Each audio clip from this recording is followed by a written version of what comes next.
bagaimana kita sebagai generasi muda bisa menjadi penjaga konstitusi. Penting untuk tidak hanya mengetahui pasal-pasal dari Undang-Undang Dasar tahun 1945, tapi juga mencoba menghayati nilai-nilai kemanusiaan, nilai keadilan, nilai demokrasi yang terkandung di dalamnya.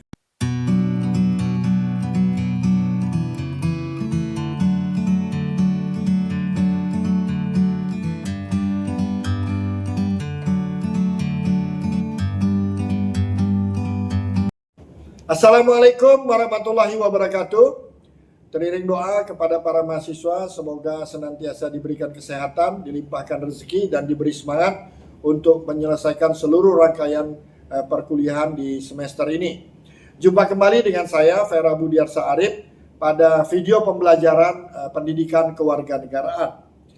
Kali ini kita akan berbicara tentang kegiatan belajar yang keempat, tentang nilai dan norma dalam Konstitusi Indonesia.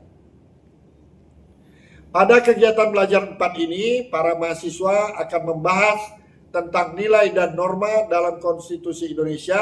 Hal ini penting karena sebagai dasar hukum tertinggi yang mencerminkan nilai-nilai luhur bangsa kita. Konstitusi sebagai cerminan nilai dan norma.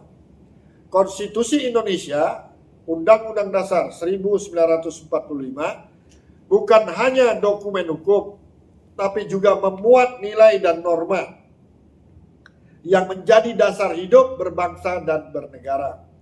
Nilai artinya sesuatu yang dianggap baik dan benar. Norma adalah aturan yang mengatur perilaku berdasarkan nilai tersebut. Jenis nilai dalam konstitusi. Yang pertama, nilai dasar. Nilai-nilai universal dan tetap seperti hak asasi manusia, kebebasan beragama, keadilan, demokrasi.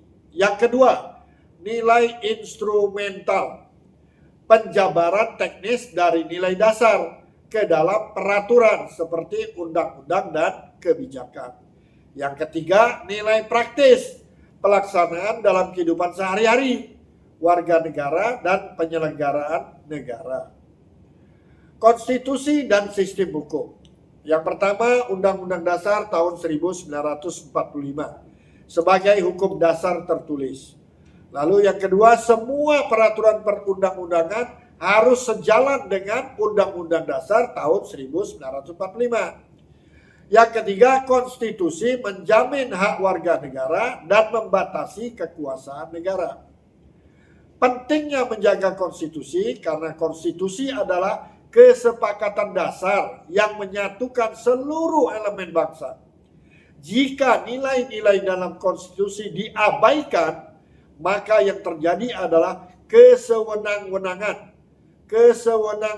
kekuasaan, kesewenang-wenangan hak dan kewajiban, hilangnya hak-hak rakyat. Sebagai refleksi, yang pertama, apakah kita sudah memahami nilai-nilai luhur yang terkandung dalam Undang-Undang Dasar tahun 1945? Apakah kita menjalani kehidupan sebagai warga negara yang sadar hukum dan hak? Yang terakhir, bagaimana kita sebagai generasi muda bisa menjadi penjaga konstitusi? Penting untuk tidak hanya mengetahui pasal-pasal dari Undang-Undang Dasar tahun 1945, tapi juga mencoba menghayati nilai-nilai kemanusiaan, nilai keadilan, nilai demokrasi yang terkandung di dalamnya. Baik, sebagai penutup, sebagai warga negara, para mahasiswa adalah bagian dari sistem hukum. Mari kita jalankan hak dan kewajiban kita dengan penuh tanggung jawab dan menjaga konstitusi bukan hanya sebagai teks, tetapi sebagai nilai hidup yang memandu arah bangsa. Wassalamualaikum warahmatullahi wabarakatuh.